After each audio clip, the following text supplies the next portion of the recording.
તો સુરતમાં વરસાદ અને ઉપરવાસમાં ભારે વરસાદના પગલે ખાડીપુર જેવી સ્થિતિ સર્જાઈ છે। બમરોલીમાં ખાડીપુરને કારણે વિદ્યાર્થી અટવાયા હતા। ઘરની બહાર પાણી ભરાતા વિદ્યાર્થીઓને ટ્રેક્ટરમાં લઈ જવાયા।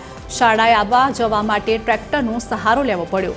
અનેક વિદ્યાર્થીઓ શાળાએ પહોંચી શક્યા ન હતા।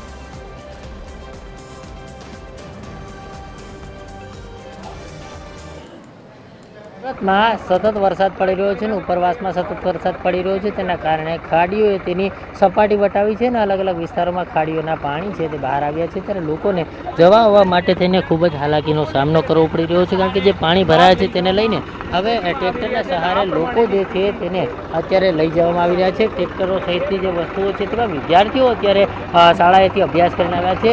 મોટી સંખ્યામાં જે વિદ્યાર્થીઓ છે તે અત્યારે હાલ ઘરે જવા માટે જઈ રહ્યા છે। ત્યારે ટ્रैक्टर चालक છે એમની સાથે વાત કરીશું। क्या कहेंगे अभी तक किस तरह है पानी भरा, कितने लोगों को यहाँ से ले गया? 50 થી 60 માણસ આવી ગયા છે। હજી તો ચાલુ છે। કેટલું પાણી ભરાયેલું છે? પાણી તો 3 ફૂટ ઉપર જ છે। કેટલી પરેશાની છે? બહુ પરેશાની છે।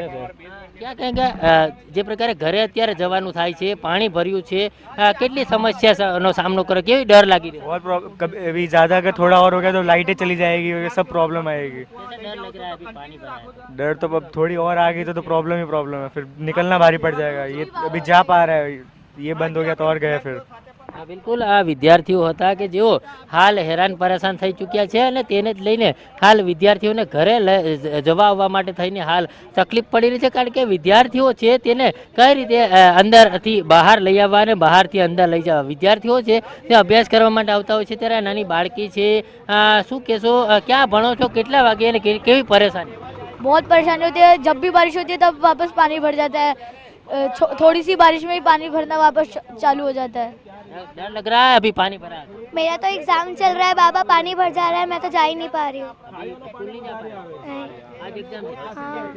આજે બિલકુલ બાળકોને પરીક્ષા છે, આજે એક્ઝામ છે, બાળકો શાળાએ નથી જઈ શકતા કારણ કે પાણી ભરાયું છે ને તેના જ કારણે અત્યારના દ્રશ્યો સીધા જોઈ શકાય છે। આ બાળકોને પોતાના ઘરે જવા અને આવવા માટે થઈને એક ટ્રેક્ટરના સહારાનો ઉપયોગ કરવો પડી રહ્યો છે, કારણ કે પાણી જેટલી હદે ભરાયું છે કે પોતાની સોસાયટીઓમાં હવે જઈ શકે તેમ નથી અને ટ્રેક્ટરના લઈ અને પોતાની સોસાયટીની અંદર જઈ રહ્યા છે। ત્યારે હાલ જે પ્રકારનો માહોલ અત્યારે જોવા મળી રહ્યો છે ખૂબ જ ગંભીર કહી શકાય અને તેના જ કારણે હાલ જે લોકો છે તે હેરાન પરેશાન થઈ ચૂક્યા છે। એટલે ખાસ કરીને સુરત શહેરની અલગ અલગ જે સોસાયટીઓ છે ત્યાં આ પ્રકારે પાણી ભરાય છે ને તેને જ લઈને લોકોને ટ્રેક્ટર દ્વારા રેસ્ક્યુ કરવામાં આવી રહ્યા છે અને પોતાના ઘરે લઈ જવામાં આવી રહ્યા છે। અનેક એવી જગ્યાઓ જે છે કે જ્યાં પાણી ભરાયા હતા ત્યાંથી પણ તેમને લઈ અને પોતાના ઘરે કઈ રીતે મૂકવા તે મોટો અસમંજસનો સવાલ છે। કેમેરામેન જયેશ મિસ્ત્રી સાથે દિવેશ પરમાર, TV 13 સુરત।